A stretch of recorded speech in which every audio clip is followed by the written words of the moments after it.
Function का main role क्या था? ग्रेटेस्ट इंटीजर फंक्शन में कल बता भी रहा था आप लोगों को कि लास्ट क्लास में अपन ये डिस्कस भी कर रहे थे। इसका रिप्रेजेंटेशन होता है ऐसा, दो स्क्वायर ब्रैकेट के अंदर में एक्स ले लेते हैं हम लोग। तो ग्रेटेस्ट इंटीजर फंक्शन का रिप्रेजेंटेशन ऐसा होता है, जब भी स्क्वायर ब्रैकेट के अंदर में अगर एक्स लिखा है तो that means greatest integer function. और ग्रेटेस्ट इंटीजर फंक्शन के कल मैं आपको बता रहा था दो टाइप के आउटपुट होते हैं। इसका आउटपुट एक्स इटसेल्फ ही होता है। कब? जब भी आप एक्स लेंगे, अगर वो एक्स इंटीजर नहीं ले रहे हैं, आप सॉरी इंटीजर ले रहे हैं, अगर एक्स इंटीजर है तो आउटपुट यही आएगा, इंटीजर ही आएगा, और we can say output x ही आएगा। तो कल इसका एग्जांपल अपन लोग डिस्कस कर लिए थे कि अगर आप स्क्वायर ब्रैकेट के अंदर में 99 रख देते हैं, जैसे कल मैं एग्जांपल ये वाला ले भी रहा था, जैसे मैं स्क्वायर ब्रैकेट के अंदर में 99 रख देता हूँ तो आउटपुट 99 ही आएगा। स्क्वायर ब्रैकेट के अंदर में अगर मैं -2 लिख दूं तो आउटपुट -2 ही आएगा। अदरवाइज ग्रेटेस्ट इंटीजर एक्स का दूसरा आउटपुट क्या होता है कि जब भी एक्स इंटीजर नहीं होगा, अगर एक्स इंटीजर नहीं है, मतलब इनपुट को आपने इंटीजर नहीं लिया है, तो जो भी नंबर आप लेंगे इसके अंदर में, जैसे कल अपन लोग एग्जांपल डिस्कस कर रहे थे 2.99, तो अगर एग्जांपल कल का ही ले लें अपन कि अगर मैं 2.99 का ग्रेटेस्ट इंटीजर निकालना चाह रहा हूँ 2.99, तो हम लोग क्या करेंगे, नंबर लाइन में जाएंगे। नंबर लाइन में देखेंगे कि नंबर लाइन में ना यहाँ 0 कहीं है, यहाँ पर 1 है, यहाँ 2 है, यहाँ 3 है। तो 2.99 जो होगा वो एकदम नजदीक होगा 3 के, बहुत ज्यादा नजदीक होगा। लेकिन ग्रेटेस्ट इंटीजर फंक्शन ये बोलता है कि इस नंबर के 2.99 के जस्ट पीछे जाइए, और जो पहला नंबर आएगा, इंटीजर वाला पहला नंबर, वो इसका आउटपुट बन जाता है। तो ये इसका डेफिनेशन है, ये इसका रिप्रेजेंटेशन है, या जो भी आप समझना चाहो, ये इसका स्टैंडर्ड लिखने का तरीका है ग्रेटेस्ट इंटीजर का। तो जो भी नंबर आपको दिया गया है उस नंबर पे आप जाइए, नंबर लाइन पे देखिए, और नंबर लाइन पे जस्ट उस नंबर के पीछे पहला जो बहुत बड़ा इंटीजर, पहला नंबर ही इंटीजर जो आएगा वही इसका आउटपुट बनेगा। लेकिन ये कब होता है, ये कब करना है आपको, जब आपने स्क्वायर ब्रैकेट के अंदर में इंटीजर नहीं लिया है, अगर आपने डेसिमल वाले नंबर लिए हुए। तो इसका दूसरा एग्जाम्पल भी अपन देख सकते हैं, जैसे कि अपन अगर 0. या कल मैं इसका एग्जांपल दिया भी था आपको, -0.001 है जैसे एग्जांपल। तो -0.001 पहली बात देखते हैं अपन नंबर लाइन में कहाँ पर आता है। तो -0.01 आप सबको पता ही है, जैसे यहाँ पर -1 आता है, तो -0.01 ना जस्ट 0 के जस्ट आगे वाला नंबर होगा, यहाँ कहीं होगा ये। तो -0.01 यहाँ पर कहीं है, बट आपको क्या करना है, नंबर लाइन में आना है, ये नंबर का पोजीशन देखना है, पोजीशन देखने के बाद पीछे जाइए, पीछे जाने के बाद जो पहला इंटीजर टकराएगा वो इसका आउटपुट बन जाएगा ना, तो इसका आउटपुट आएगा -1। तो ये रिप्रेजेंटेशन है ग्रेटेस्ट इंटीजर एक्स का, और ये वर्किंग स्टाइल है, ये लिखने का तरीका है। तो चलो अब नेक्स्ट कंक्लूजन में आते हैं। यहाँ तक कल अपन कर चुके थे, इसका नंबर लाइन मैंने बनाया हुआ था, ये देखो मैंने बताया था कल, आज फिर से बता देता हूँ। अगर हम लोग ग्रेटेस्ट इंटीजर के अंदर में -1.3 लिख रहे हैं, तो -1.3 कहाँ आता है, ये मैंने बनाया हुआ नंबर लाइन में, यहाँ कहीं आता है।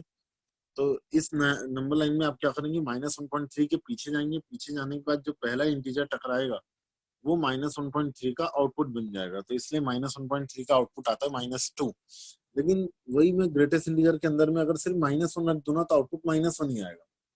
तो ये फर्क समझना है अपने को कि जब भी आप स्क्वायर ब्रैकेट के अंदर में इंटीजर ले रहे हैं तो आउटपुट वही आ जाता है। लेकिन जब भी आप स्क्वायर ब्रैकेट के अंदर में इंटीजर नहीं ले रहे हैं, तो जो भी नंबर आपने लिया है वो नंबर का आप नंबर लाइन में रिप्रेजेंटेशन देखिए, फिर पीछे जाइए, पीछे जाने के बाद जो पहला इंटीजर टकराएगा वो इसका आउटपुट बन जाता है। तो ये बहुत सिंपल है ऐसे समझने के लिए, बट यूज करने के टाइम में ना ग्रेटेस्ट इंटीजर फंक्शन की बहुत सारी कहानियां जो है वो बहुत कंफ्यूज करती है। तो ऐसे समझने में बहुत ईजी है, ऐसा लगता है कि हाँ एक्चुअली ये फंक्शन बहुत इजी है, बट उतना ही टेढ़ा रहता है इसके क्वेश्चन। तो चलो देखते हैं कैसे आपको डेमोन्स्ट्रेट करना है इसके बारे में। अब अपन इसका ब्रांच बनाते हैं।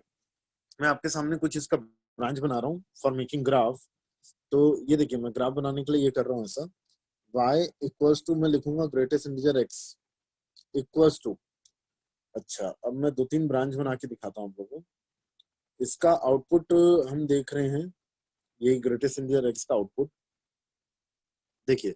अगर मैं x को 2-3 ब्रांच में बस आपको समझना है ना, अगर मैं x को 0 से 1 के बीच में लेता हूँ, कुछ भी ले लो आप, 0 इंक्लूड है बट 1 इंक्लूड नहीं है, अगर मैं x को 0 से 1 के बीच में ले रहा हूँ तो हमें ये देखना है कि इसका आउटपुट क्या आता है। ठीक है, x अगर 0 से 1 के बीच में, तो 0 से 1 के बीच का कोई भी नंबर आप पिकअप करो जो भी मन में दिमाग में आ रहा है और उसको ग्रेटेस्ट इंटीजर के अंदर में डाल दो। मेरे दिमाग में है 0.6, तो मैंने इसके अंदर डाल दिया। तो ग्रेटेस्ट इंटीजर 0.6 का आउटपुट आएगा 0 अकॉर्डिंग टू नंबर लाइन। तो 0.6 0 और 1 के बीच में आता है, तो हम पीछे जाएंगे तो पहला नंबर 0 टकराएगा, तो इसका आउटपुट 0 आएगा। तो 0.6 तो छोड़ो, 0.7 का भी ग्रेटेस्ट इंटीजर 0 ही है। इवन दो 0.99 का भी ग्रेटेस्ट इंटीजर 0 ही है। तो मैं इसलिए क्या बोला, 0 से लेकर 1 तक के मैं जाऊं तो 0 से 1 तक के बीच में जितने भी नंबर है उस नंबर को अगर मैं यहाँ ग्रेटेस्ट इंटीजर के अंदर डालूं तो आउटपुट हमेशा 0 ही आएगा। तो ये ग्रेटेस्ट इंटीजर का आउटपुट 0 है कब, जब आप x ले रहे हो 0 से 1। अब मैं नया सिस्टम लाता हूँ। अगर मैं x ले लेता हूँ यही 1 से 2 तक। अब आप 1 से लेकर 2 तक जो भी नंबर में आपके दिमाग में आ रहा है वो पुट करो दिमाग में या इसके ब्रैकेट के अंदर ही। 1 से 2 तक मैं ले लेता हूँ, जैसे 1.1। 1.1 का ग्रेटेस्ट इंटीजर 1 ही आएगा। आप कुछ भी जो भी आपके दिमाग में आ रहा है ना, 1.89, 1.89 का भी ग्रेटेस्ट इंटीजर 1 ही आएगा। तो आप 1 से 2 लेकर 2 के बीच में जो भी नंबर आप पुट करेंगे ना, इसका आउटपुट आएगा 1, इसका ग्रेटेस्ट इंटीजर। इसी तरीके से मैं आगे बढ़ूं, अगर मैं x को ले लूं 2 से 3, तो अगर मैं x को ले रहा हूँ 2 से 3 वेयर 3 इज नॉट इंक्लूडेड, एक बाउंड्री पॉइंट को आपको नहीं इंक्लूड करना है।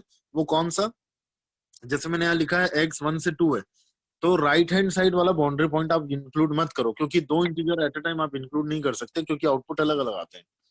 तो वन वन इंटीजर अगर आप पुट करोगे नंबर 1 को तो आउटपुट 1 ही आएगा, लेकिन नंबर 2 आप पुट करोगे तो आउटपुट 2 आ जाएगा। इंटीजर बदलने से आंसर बदल जाते हैं। तो अगर मैं x की वैल्यू 2 से 3 लूं तो इस केस का ग्रेटेस्ट इंटीजर का आउटपुट आएगा 2।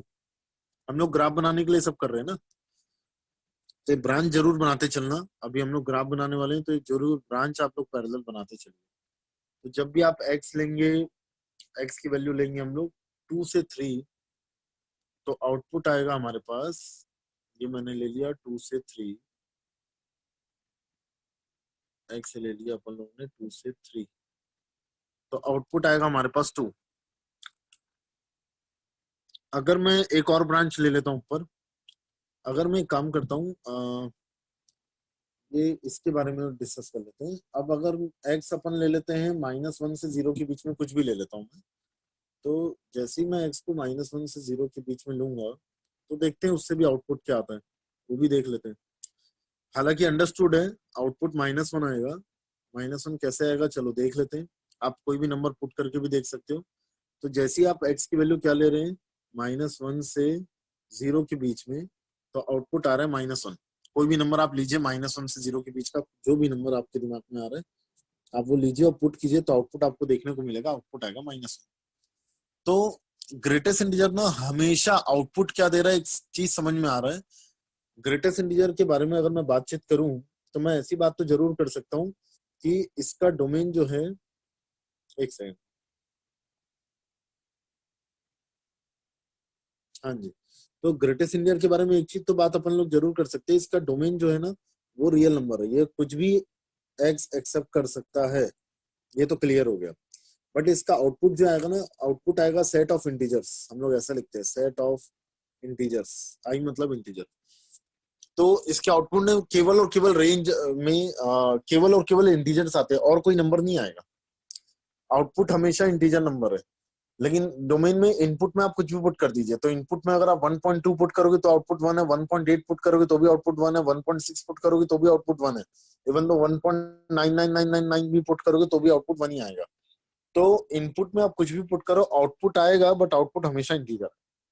तो इसका डोमेन है रियल नंबर, ये ब्रांच जरूर बना लीजिएगा, और इसका रेंज है इंटीजर। अभी ब्रांच बनाने के बाद हम लोग ग्राफ बनाते हैं।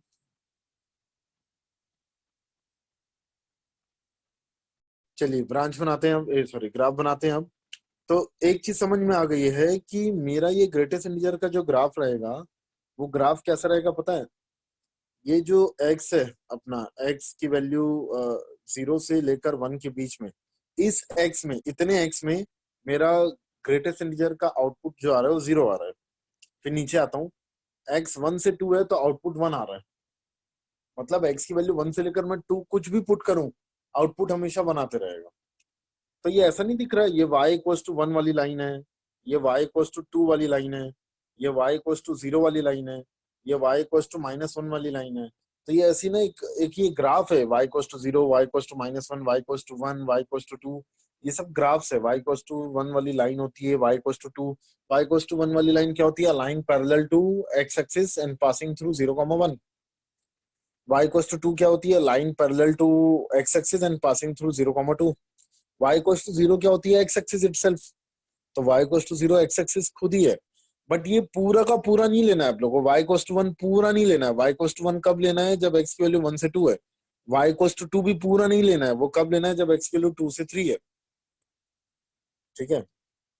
y इक्वल्स टू 0 भी पूरा नहीं लेना है, मतलब ग्राफ जो रहता है ना अपना x एक्सिस, वो पूरा नहीं लेना है। x एक्सिस का कितना टुकड़ा लेना है आपको? 0 से 1 के बीच का x। तो देखिए मैं ग्राफ बना के दिखा रहा हूँ। तो हमारा ये ग्राफ कैसा दिखेगा अगर मैं ऐसा अपना y एक्सिस x एक्सिस बना दें ऐसा, और फिर हम लोग एक काम करते हैं, अ, ये मैं बना देता हूँ। ये देखिए ये एक्स एक्सेप्टेड, ये कहाँ पर एक्सेप्टेड है? इतनी जगह एक्सेप्टेड है। ये ये रहा। ये जो है ये है 0, और ये जो है ये है 1, और जिसमें से ये वाला इंक्लूड नहीं, और ये इंक्लूड है। 0 से 1 के बीच में आउटपुट 0 ही आ रहा है। फिर आगे बढ़ते हैं अपन। ये था अपना y एक्सिस ना। ये देखिए y इक्वल्स टू 1 वाली लाइन ऐसी होती है, ये होती है y इक्वल्स टू 1 वाली लाइन। और y इक्वल्स टू 1 वाली लाइन में ग्राफ कितना लेना है अपने को? अगर मैं ऐसा बनाऊं, एक सेकंड। y इक्वल्स टू 1 वाली लाइन अपनी रहती है ऐसी। y इक्वल्स टू 1 वाली लाइन में हमें कितना लेना है? ये है 1 और ये है 2, तो इतना ही लेना है हमें, इतना बस। 1 इंक्लूड रहेगा और 2 इंक्लूड नहीं रहेगा। आपको दिख भी रहा था आउटपुट उस समय कि जब हम आउटपुट बना रहे थे तो 1 से लेकर 2 तक, 1 से लेकर 2 तक x की वैल्यू अगर 1 से 2 लेते हैं तो आउटपुट हमेशा y इक्वल्स टू 1 आता है। तो ये वाली लाइन क्या रिप्रेजेंट कर रही है? y इक्वल्स टू 1 को, ये वाली लाइन। फिर इसके ऊपर चलते हैं अपन लोग। ये ऐसा, ये है y इक्वल्स टू 2 वाली लाइन। तो ये y इक्वल्स टू 2 वाली लाइन में अपन लोग क्या देखेंगे कि आगे फिर ना इसी तरीके से अपन ग्राफ बनाएंगे। देखिए ये 1 वाला पॉइंट था, आगे 2 वाला पॉइंट है। अब अपन आगे बढ़ा रहे हैं तो अपना ये रहा 2 से लेकर 3 तक, ये ऐसे ही बढ़ते जाएगा। अब यहाँ जगह नहीं है तो आगे बढ़ते जाएगा ऐसे। एक तरफ का इंक्लूड रहेगा और एक तरफ का ओपन। जैसे यहाँ पीछे भी चलूं मैं तो आप सबको पता है कि y इक्वल्स टू -1, ये ऐसा रहता है ग्राफ। ये होता है y इक्वल्स टू -1। तो y इक्वल्स टू -1 में ग्राफ कितना लेना है हमें? ये इंक्लूड नहीं लेना है और ये इंक्लूड लेना है। तो -1 से 0 तक इंक्लूड नहीं लेना है और उसके आगे 0 लेना है। तो ये इंक्लूड लेना है और ये इंक्लूड नहीं लेना है। ये इंक्लूड लेना है, ये इंक्लूड नहीं लेना है, ये इंक्लूड लेना है, ये इंक्लूड नहीं लेना है, ये इंक्लूड लेना है, ये इंक्लूड नहीं लेना है। तो ये ऐसी ऐसी ग्राफ बनते जाएगा ना। ग्रीन वाला जो ग्राफ है वो ग्राफ बता रहा है ग्रेटेस्ट इंटीजर एक्स को। तो ये तो खैर रफ ग्राफ है, आपको मैं थोड़ा ढंग का ग्राफ अभी दिखाने वाला हूँ। तो अगर मैं ब्लू वाली लाइन मिटा दूं, ब्लू वाली लाइन कौन सी है सब? एक नीचे वाली लाइन y इक्वल्स टू -1, ऊपर वाली लाइन है y इक्वल्स टू 1। तो ये पूरा पूरा ग्राफ नहीं लेना है, कुछ कुछ x में ही ये टुकड़े एक्सेप्ट हो रहे हैं। तो अगर मैं दिखाऊं आपको ग्राफ, तो ग्राफ कुछ ऐसा दिखेगा हमें। ये देखो, ये रहा। तो ये है अपना ग्रेटेस्ट इंटीजर एक्स का ग्राफ।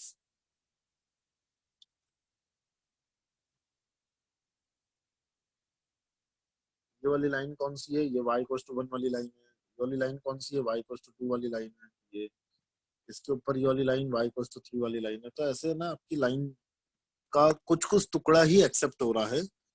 और और मैं थोड़ा जूम करके दिखाऊं ये डायग्राम। तो ये डायग्राम देखो ऐसा दिखेगा, ये रहा।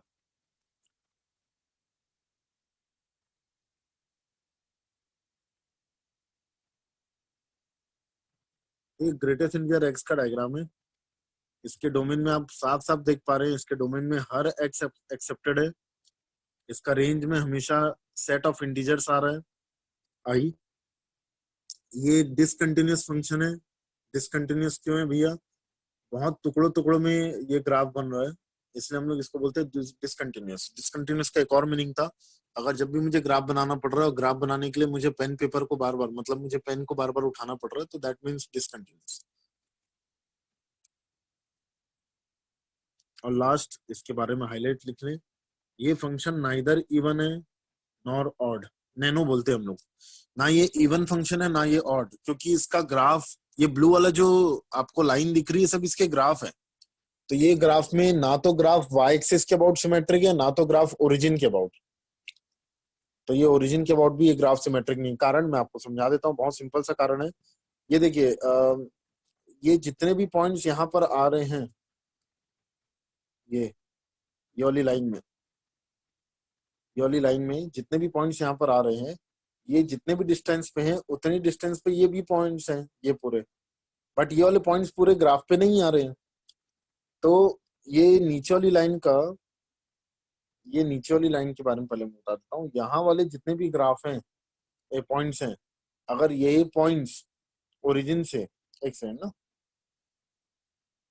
हाँ जी, तो ये दिख रहा है आप लोग को, ये वाली लाइन जो है y इक्वल्स टू -1, ये वाली लाइन का ये जो ग्रीन कलर से मैंने सर्कल किया हुआ है, ये जितने भी पॉइंट्स यहाँ पर आ रहे हैं, अगर वो पॉइंट्स का डिस्टेंस अगर आप देखेंगे ओरिजिन के रिस्पेक्ट में, तो आपको ये डिस्टेंस इक्वल नहीं दिखेगा। मतलब यहाँ पर आप देखेंगे ना, तो यहाँ बहुत क्लैरिटी से आप देख सकते हैं कि यहाँ जितने भी पॉइंट्स हैं, ये पॉइंट्स जितना भी एक्स एक्सिस से दूरी पे हैं, ये वाले पॉइंट्स भी एक्स एक्सिस से सेम दूरी पे, सेम डिस्टेंस पे, बट ये वाले पॉइंट्स ग्राफ में एक्सेप्टेड नहीं है, और बट ये वाले पॉइंट्स ग्राफ में एक्सेप्टेड हैं।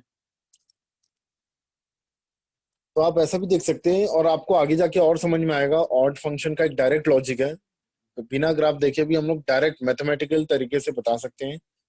तो अभी आप हाइलाइट्स में बस इतना लिख लीजिए फिलहाल, कि इसका डोमेन जो है वो रियल नंबर है, इसका रेंज जो है वो सेट ऑफ इंटीजर्स है, सेट ऑफ इंटीजर्स। ये वाला फंक्शन में एक और चीज मैंने बताया था अभी, सब आप लिख लीजिए ना। ये डिसकंटिन्यूअस फंक्शन है, डिसकंटिन्यूअस डी डॉट सी। और लास्ट, ये नाइदर इवन है नॉर ऑड है। नाइदर इवन नॉर ऑड का हम लोग शॉर्ट फॉर्म तरीका है नैनो, ये ऐसे करके याद रखना है। ये सब भी वही है, ग्रेटेस्ट इंटीजर के ग्राफ ही है। ये सब मैं आप लोग को पीडीएफ सेंड करूंगा ही वैसे भी। ये देखिए यहाँ लिखा हुआ भी है। अच्छा, सेट ऑफ इंटीजर्स को हम ना जेड भी लिखते हैं ना, ये लिखा हुआ भी है। रेंज आ रहा है y बिलोंग्स टू z, इसका मतलब है वही सेट ऑफ इंटीजर्स। इस ग्रेटेस्ट इंटीजर का दूसरा नाम है फंक्शन का, इसको स्टेप ऑफ फंक्शन भी बोलते हैं, लैडर फंक्शन भी बोलते हैं। घर की जो लैडर्स बनी रहती है उसी टाइप का दिखता ही है, तो ये स्टेप ऑफ फंक्शन भी कहलाता है ना। चलिए, हाँ जी, इसका डोमेन बताइए, क्वेश्चन चालू करते हैं। आपको बताना है कि ऐसे कौन कौन से एक्स है जो यहाँ पर एक्सेप्टेबल है और एक्सेप्टेबल नहीं है। चैट के थ्रू आप लोग आंसर देना चालू कर सकते हैं।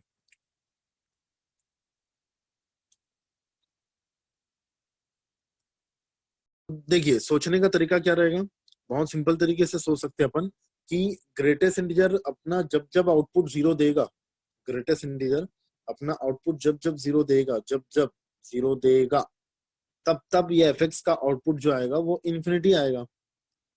तो एफ का आउटपुट उस समय इन्फिनिटी आता रहेगा जब जब ग्रेटेस्ट इंटीजर एक्स अपना आउटपुट जीरो देगा। तो जब कौन कौन से एक्स में ग्रेटेस्ट इंटीजर अपना आउटपुट जीरो देता है, तब कुछ लोग का आंसर आ चुका है हमारे पास। तो स्टार्ट करते हैं आंसर से। रिकी का आंसर आया है, रिकी का आंसर है रियल -0, गलत है रिकी। गौरव का आंसर है, आयुषी का आंसर है, अर्नव का आंसर है। अर्नव आपने क्या लिख दिया, रेंज क्यों, रेंज के लिए नहीं बताना है अर्नव, डोमेन के लिए बताना है। z-0 तो गलत ही है पूरा। अल्फिया का आंसर है -∞ से 0 यूनियन 1 से इन्फिनिटी, 1 इंक्लूडेड है अल्फिया के केस में। और आयुषी का आंसर है रियल नंबर में से -0,1 माइनस कर दिया इन्होंने 0,1, 0 इंक्लूडेड है 1 नॉट इंक्लूडेड है at the time of subtraction. ठीक है। गौरव का आंसर है रियल नंबर में से -0,1 where 0 and 1 both are not included. Anwar का आंसर है x belongs to real 0,1। Anwar ये क्या लिखे हो आपने, अनवार आप फिर से सर लिख के जीरो इंक्लूडेड है। अच्छा, गौरव आपने लिखा है 0 इंक्लूडेड है। गौरव बोल रहा है कि अस्तित्व बोल रहा है। हाँ सर, वो ब्रैकेट। ठीक है, अनवार आप फिर से सेंड करना आंसर। भामिया, अच्छा भामिया को बस क्या करना है, देखिए यहाँ पर मैक्सिमम लोग के आंसर आप लोग के सही आए हैं। करना कुछ नहीं है, ग्रेटेस्ट इंटीजर अपना आउटपुट कहाँ कहाँ देता है बस ये पता लगाना है। तो ग्रेटेस्ट इंटीजर अपना आउटपुट भैया 0 से 1 के बीच में, जब भी आप x को 0 से 1 के बीच में लोगे, तो इस x के 0 से 1 के बीच में कुछ भी लोगे तो आउटपुट हमेशा ग्रेटेस्ट इंटीजर का 0 आता है। कुछ भी x लो 0 से 1 के बीच में, आउटपुट ग्रेटेस्ट इंटीजर x का हमेशा 0 से आएगा। और इस x के लिए जब आप इसको यहाँ पर फंक्शन में पुट करोगे तो आउटपुट हमेशा इंफिनिटी आता रहेगा। तो इसलिए फाइनली जो बाकी लोग ने लिख दिया है, पूरा डोमेन रहेगा रियल नंबर में से 0 से लेकर 1 तक को मैं हटा दूंगा, वेयर 0 इंक्लूडेड बट 1 नॉट। क्यों? क्योंकि मैं 1 इसलिए नहीं हटाऊंगा क्योंकि ग्रेटेस्ट इंटीजर ऑफ 1 क्या होता है, ग्रेटेस्ट इंटीजर ऑफ 1 1 ही होता है, और 1 डिनोमिनेटर में आने से कोई दिक्कत क्रिएट नहीं कर रहा है, इसलिए हमें 1 को नहीं हटाना है। हमें 1 के पहले तक और 0 से चालू होने तक, 0 से चालू होने से 1 के पहले तक के पूरे x को हटाना है फ्रॉम रियल नंबर। तो ये मैक्सिमम लोग का आंसर सही था। ठीक है, किसी को डाउट हो तो बताइएगा, नहीं तो आगे बढ़ते हैं।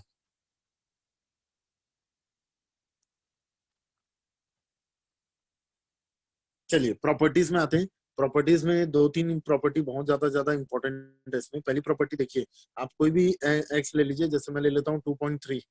तो 2.3 का जो ग्रेटेस्ट इंटीजर होता है 2.3 x ले लिया मैंने, let us assume x is 2.3। अब 2.3 का जो भी ग्रेटेस्ट इंटीजर होता है, जो भी, पहली बार 2.3 का ग्रेटेस्ट इंटीजर 2 होता है, तो 2 में से 1 ऐड कर लो, अपने मन से अभी आप 1 ऐड कर लो तो आंसर आएगा 3। और 2.3 का ग्रेटेस्ट इंटीजर क्या होता है, 2 ही होता है। तो हमेशा जो भी नंबर आप ले रहे हैं, जो भी नंबर आप ले रहे हैं, वो जो भी नंबर हम ले रहे हैं, x ले लिया, x हमेशा greatest integer of x plus 1 से छोटा होता है और ग्रेटेस्ट इंटीजर ऑफ x से बड़ा होता है, और या कभी कभार बराबर भी हो सकता है। वो कब हो सकता है, जब आप x को ना इंटीजर वैल्यूज ले लोगे। जब भी आप x को इंटीजर वैल्यूज लोगे तो ये देखना ये हमेशा इक्वालिटी होल्ड करेगा। कोई भी x की इंटीजर वैल्यू सोचिए और आप यहाँ पुट कर दीजिए तो आपको इक्वालिटी होल्ड मिल जाएगा। और अदरवाइज बाकी केसेस में इक्वालिटी नहीं आएगा। ये अदरवाइज बाकी केसेस में ये इक्वालिटी नहीं आएगा जब आप x को इंटीजर नहीं लोगे। तो x को कुछ भी नंबर ले लीजिए, वो नंबर में अगर आप उसका ग्रेटेस्ट इंटीजर करते हैं तो वो वाला नंबर, वो पर्टिकुलर नंबर, अच्छा एक सेकंड ना, चलो देखो क्या करना है आपको। ग्रेटेस्ट इंटीजर x, कोई भी नंबर आप पिकअप कीजिए, कोई भी नंबर आप पिकअप कर रहे हैं, जैसे मैंने यहाँ एग्जांपल दिया हुआ है 2.3, तो ये नंबर का आप ग्रेटेस्ट इंटीजर निकालिए। तो 2.3 का ग्रेटेस्ट इंटीजर होता है 2। अब वो ग्रेटेस्ट इंटीजर में 1 ऐड कर दीजिए तो नंबर आ जाएगा 3। तो ये 2.3 जो है अपने ग्रेटेस्ट इंटीजर, खुद के ग्रेटेस्ट इंटीजर से बड़ा होता है, और खुद के ग्रेटेस्ट इंटीजर में +1 ऐड कर दोगे तो उससे छोटा होता है। ये प्रॉपर्टी नंबर 1 कह रही है, ये प्रॉपर्टी नंबर 1 ये कह रही थी। तो थोड़ा बहुत इसका यूज है। सेकंड प्रॉपर्टी क्या है भैया, थर्ड प्रॉपर्टी अभी काम की नहीं है, इसको कोई नहीं लिखेंगे अभी। सेकंड प्रॉपर्टी देखिए, ग्रेटेस्ट इंटीजर x जो होता है, किसी भी नंबर का ग्रेटेस्ट इंटीजर करते हो तो वो हमेशा अपने नंबर से छोटा होता है, और हमेशा अपने नंबर से 1 माइनस करोगे तो उससे बड़ा होता है। जैसे इसका एग्जांपल फिर से 2.3 से देखते हैं अपन। तो ये मैंने 2.3 वाला एग्जांपल फिर से ले लिया है। इसी का 2.3 का मैं ग्रेटेस्ट इंटीजर निकालता हूँ। तो इस 2.3 का अगर मैं ग्रेटेस्ट इंटीजर निकालूं तो 2.3 का ग्रेटेस्ट इंटीजर होता है 2। तो ये इसका ग्रेटेस्ट इंटीजर हो गया। तो ये 2.3 से हमेशा छोटा होगा, और 2.3 में 1 माइनस कर दो तो 2.3 का ग्रेटेस्ट इंटीजर जो होता है ना वो होता है 2। तो ये 2.3 का जो ग्रेटेस्ट इंटीजर है, इस x का जो ग्रेटेस्ट इंटीजर है, वो नंबर हमेशा उस पर्टिकुलर गिवन x से छोटा रहेगा, और वो ग्रेटेस्ट इंटीजर हमेशा उस पर्टिकुलर x में अगर आप 1 सब्ट्रैक्ट कर दोगे तो ये वाला नंबर बन रहा है, ये नंबर से हमेशा बड़ा आएगा। ये सेकंड प्रॉपर्टी कहती है। तो ये 2 प्रॉपर्टी अभी नोट डाउन करना है अपने को, ये दोनों ही इंपॉर्टेंट है और दोनों का एग्जाम्पल लिखना है।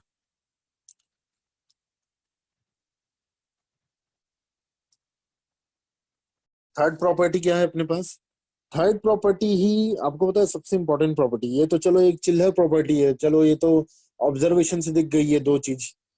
तीसरी चीज जो है ना बहुत ही अल्टीमेट प्रॉपर्टी है, वो देखो कैसे, उसको लेके आईआईटी ने 2-3 बार क्वेश्चन पूछा है। अच्छा बिफोर स्टार्टिंग नेक्स्ट प्रॉपर्टी, एक लॉजिक देखते हैं हम लोग। ये बहुत इंपॉर्टेंट लॉजिक है ये भी।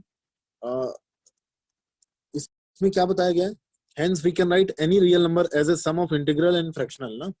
हम कोई भी रियल नंबर को sum of integral and fractional लिख सकते हैं। जैसे फिर से मैं वही ले रहा हूँ एग्जांपल, x को मैं ले लेता हूँ 2.3 फिर से। तो फाइनली मैं 2.3 को कैसे लिख सकता हूँ, ठीक है। तो 2.3 को मैं ब्रेक करता हूँ, 2.3 को मैं लिख सकता हूँ, इसका ग्रेटेस्ट इंटीजर क्या होगा, 2.3 का 2 होगा, और 2.3 को मैं ऐसा लिख सकता हूँ फिर 2 प्लस 0.3। तो ये कोई ना कोई, एक्चुअली क्या देखने को मिल रहा है, ये क्या है, कोई ना कोई रियल नंबर है। 2.3 कोई ना कोई रियल नंबर है, और ये क्या है उसका, ये उसका ग्रेटेस्ट इंटीजर एक्स है। तो आपको पता है इसको बोला जाता है फ्रैक्शनल एक्स। ये जो बचा हुआ नंबर है, जब कोई भी नंबर का आपने ग्रेटेस्ट इंटीजर लिख दिया है, उसको ब्रेक करिए कोई भी रियल नंबर को, और रियल नंबर को ब्रेक करने के बाद ब्रेक कैसे करना है, एक बार उसका इंटीजर नंबर लिखिए, मतलब उसका ग्रेटेस्ट इंटीजर नंबर, और ग्रेटेस्ट इंटीजर नंबर में जितना भी आप और बचा कुछ चाहे ऐड करके वो रियल नंबर को कन्वर्ट कीजिए। मतलब ये ग्रेटेस्ट इंटीजर में जो भी नंबर आपको ऐड करना है करिए, और एलएचएस के बराबर लेके आइए। तो 2 में मैं क्या ऐड करूंगा, 2 में 0.3 ऐड करूंगा, तभी तो 2.3 के बराबर आ जाएगा। तो जो एक्स्ट्रा मटेरियल जो मुझे ऐड करना है, जिससे LHS equals to RHS balance हो रहा है, उस एक्स्ट्रा मटेरियल को बोला जाता है फ्रैक्शनल फंक्शन। वो नया टॉपिक ही है, उसको हमेशा कर्ली ब्रैकेट से रिप्रेजेंट किया जाता है। उसको बोलते हैं फ्रैक्शनल एक्स, ये लिखा हुआ है यहाँ पर नीचे आप देख भी सकते हैं। इसको बोलते हैं फ्रैक्शनल एक्स, इसको बोलते हैं ग्रेटेस्ट इंटीजर एक्स, और इसको हम लोग बोलते हैं एनी रियल नंबर। तो any real number is a combination of और is a sum of its greatest integer function plus its fractional function. Fractional part भी बोला जाता है ना उसको, फ्रैक्शनल मतलब डेसिमल पार्ट। एक बहुत इंपॉर्टेंट फॉर्मूला ये, बहुत बार आप भी आपके आगे आने वाले समय में बहुत बार ये फॉर्मूला यूज होने वाला है, बहुत बार। तो ये सबसे इंपॉर्टेंट फॉर्मूला है। We can write any real number X is equal to its greatest integer x plus fractional X. ये तो बहुत इंपॉर्टेंट है, इसको एनी हाउ आपको याद रखना है और भूलना नहीं है। एक्स का मतलब मैंने एरो से दिखा दिया आप लोग को, एक्स का मतलब होता है रियल नंबर। स्क्वायर ब्रैकेट के अंदर में जो एक्स लिखा है उसका मतलब होता है इंटीग्रल पार्ट, और उसको बोलते हैं greatest integer function. Curly bracket के अंदर में जो एक्स लिखा है उसको बोलते हैं फ्रैक्शनल फंक्शन और फ्रैक्शनल पार्ट।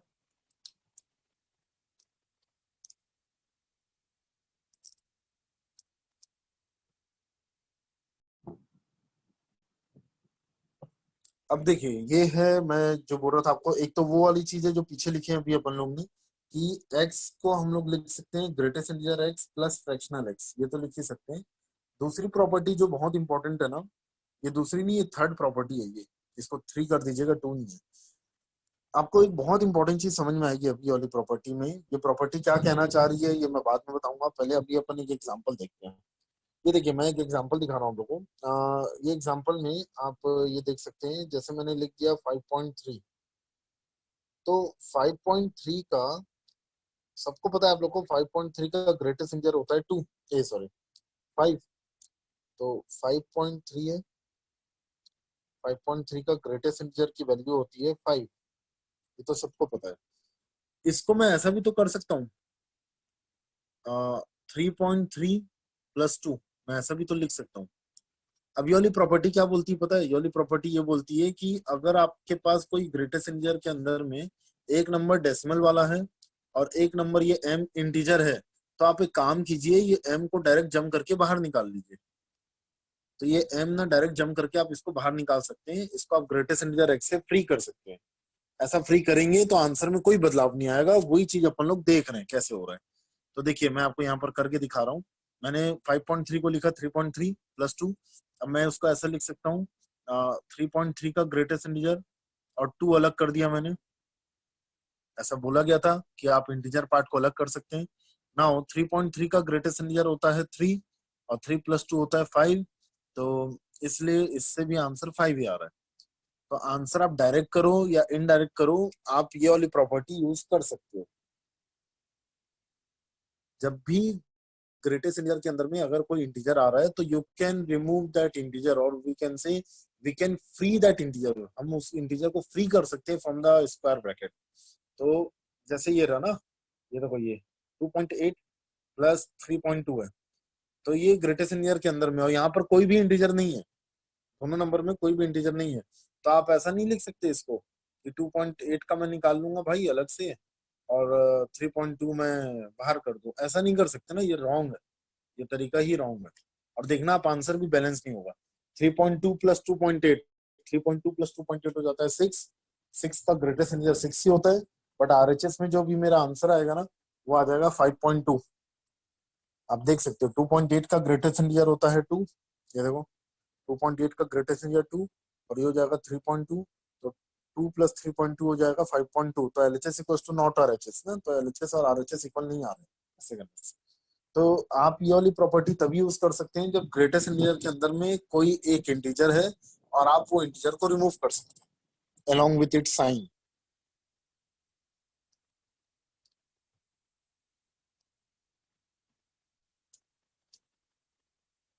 आप ये 5.3 का एग्जांपल लिख लीजिएगा, और 5.3 को आप ऐसा भी तो लिख सकते हो 1.3 प्लस 4, 1.3 प्लस 4 करके भी आप सॉल्व कर लीजिए, तब भी आंसर 5 आएगा। हर एक एंगल से आंसर 5 आएगा इसका, ठीक है। तो ऊपर वाला जो मैंने लिखा है वो क्या है, वो रॉन्ग एग्जाम्पल कहलाएगा, मतलब रॉन्ग अटेम्प्ट कहलाएगा, और नीचे वाला राइट अटेम्प्ट है।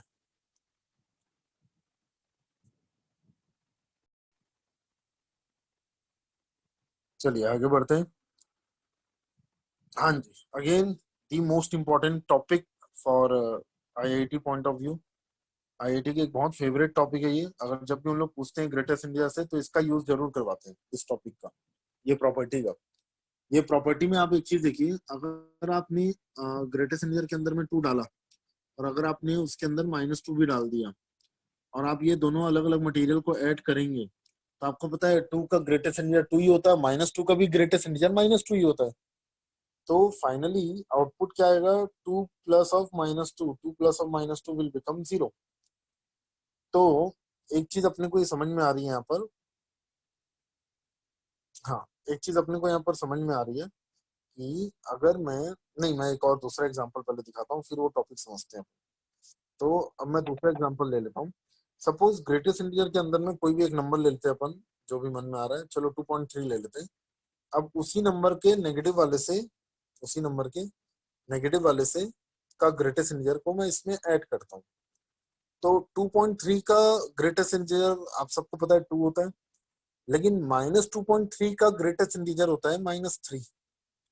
-2 नहीं होता ना, -3 होता है, नंबर लाइन में पीछे जाना रहता है। तो 2 -3 होता है -1, ये आ रहा है। तो जब आप नंबर इंटीजर ले रहे हैं, नीचे वाला एग्जांपल देखिए और ऊपर वाला एग्जांपल देखिए, जब आप नंबर को इंटीजर ले रहे हैं और उसी नंबर के पॉजिटिव और नेगेटिव नंबर के ग्रेटेस्ट इंटीजर के साथ ऐड करते हैं तो रिजल्ट हमेशा 0 आएगा। लेकिन जब भी आप ऊपर वाला एग्जांपल दे सकते हैं, जब भी आप नंबर को इंटीजर नहीं ले रहे हैं और उसी नंबर के ग्रेटेस्ट इंटीजर पॉजिटिव और ग्रेटेस्ट इंटीजर नेगेटिव के साथ ऐड करते हैं तो रिजल्ट -1 आता है। ये भी प्रॉपर्टी बहुत यूज होती है कि किसी भी नंबर का ग्रेटेस्ट इंटीजर लीजिए और उसी नंबर का नेगेटिव वाले का ग्रेटेस्ट इंटीजर ले लीजिए, तो रिजल्ट आएगा 0। कब? जब आप ये इंटीजर लेते हो, जब आप एक्स को इंटीजर लेते हो, और जब आप एक्स को इंटीजर नहीं लेते हो तो इन दोनों का सम आता है -1। तो बहुत इंपॉर्टेंट प्रॉपर्टी, याद रखना है। ये सब प्रॉपर्टीज बहुत इंपॉर्टेंट है, याद रखना है। तो greatest integer x plus greatest integer of -x equals to 0 जब x बिलोंग्स टू इंटीजर है, इक्वल्स टू -1 जब x does not belongs to integer.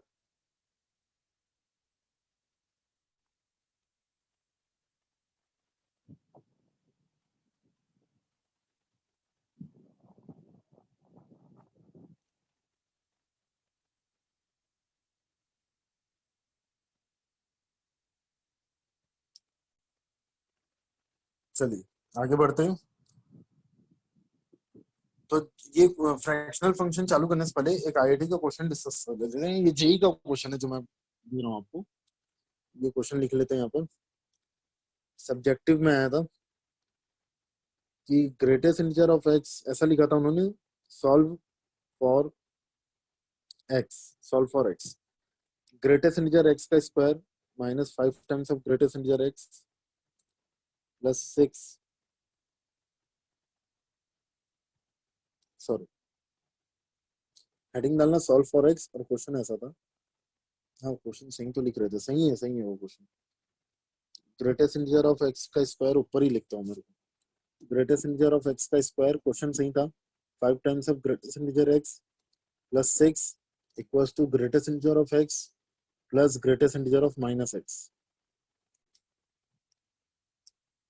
Solve for x, greatest integer x का whole square minus 5 times of greatest integer x plus 6 equals to greatest integer x plus greatest integer of minus x. JEE advance, advance ही बोल लो आप, क्योंकि subjective में आ चुका है ये क्वेश्चन.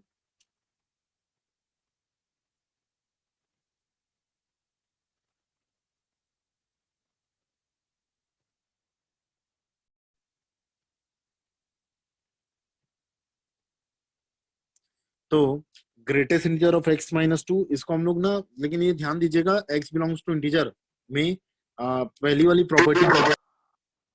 प्रॉपर्टी अपन लोग ने यूज कर लिया है, और वो यूज करने के बाद हम लोग ने ऐसा स्प्लिटिंग द मिडिल टर्म से स्प्लिट किया हुआ है. अब देखिए आगे का पार्ट हम लोग कैसे सॉल्व करेंगे. आगे का पार्ट भी ऐसे सॉल्व करना है आपको कि ये हेडिंग याद रखना है, हेडिंग था x बिलोंग्स टू इंटीजर, वो बस थोड़ा याद रखना. तो हमारा आगे का पार्ट क्या आएगा कि फाइनली दो आंसर आएंगे हमारे पास, या तो ग्रेटेस्ट इंटीजर ऑफ x 2 है, या तो ग्रेटेस्ट इंटीजर ऑफ x 3 है, या तो ग्रेटेस्ट इंटीजर ऑफ x 2 है, या तो ग्रेटेस्ट इंटीजर ऑफ x 3 है. अच्छा, ग्रेटेस्ट इंटीजर ऑफ x की वैल्यू 2 कब होती है, कौन से x में होती है? तो भैया वो कौन से x में होती है, x बिलोंग्स टू 2 से 3. जब भी आप 2 से 3 लोगे x की वैल्यू, तो ग्रेटेस्ट इंटीजर x अपना आउटपुट दे देगा 2. लेकिन ग्रेटेस्ट इंटीजर ऑफ x की वैल्यू 3 कब होती है, जब x बिलोंग्स टू 3 से 4. तो केस नंबर 1 का, ये केस नंबर 1 से हमें फाइनल कंक्लूजन क्या मिलेगा? तो हमें केस नंबर 1 से फाइनल कंक्लूजन ये मिलेगा, मैं यहाँ लिख देता हूँ. तो हम लोग इसको ऐसा लिख सकते हैं फाइनली कि ग्रेटेस्ट इंटीजर ऑफ x की वैल्यू अगर 3 आ रही है, तो इससे हमें आंसर मिल रहा है x बिलोंग्स टू 3 से 4. अगर आपका 3 से 4 रहा होगा x, तभी ग्रेटेस्ट इंटीजर ऑफ x की वैल्यू 3 आई होगी. अगर आपकी x की वैल्यू 2 से 3 रही होगी, 2 इंक्लूडेड और 3 नॉट, तभी ग्रेटेस्ट इंटीजर x की वैल्यू 2 आई होगी. तो केस नंबर 1 ये बोल रहा है या तो ग्रेटेस्ट इंटीजर x की वैल्यू 2 आ जाए, या तो ग्रेटेस्ट इंटीजर x की वैल्यू 3 आ जाए. तो हमें केस नंबर 1 का जो x है ना, उसको यूनियन करके अगर लिखें, तो आंसर आ जाएगा 2 से 4, 2 इंक्लूडेड 4 नॉट.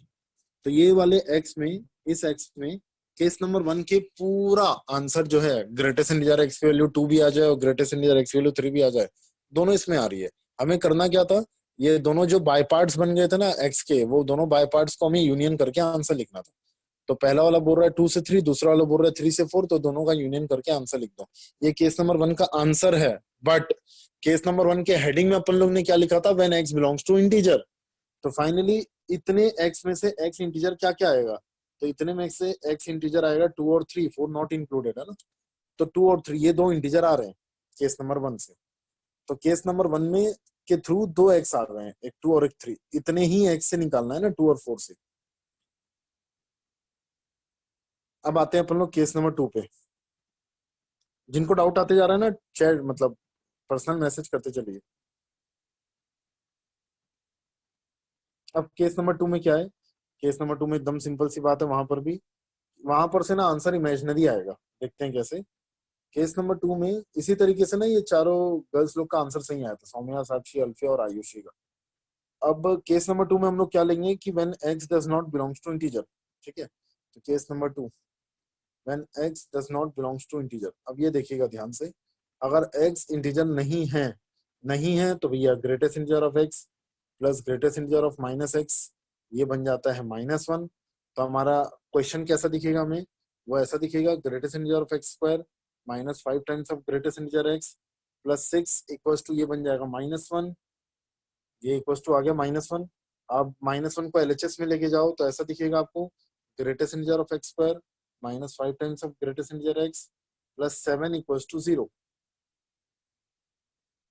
तो ग्रेटेस्ट इंटीजर ऑफ x का whole square -5 times of greatest integer x plus 7 equals to 0, इस टाइप का क्वाड्रेटिक आ रहा है.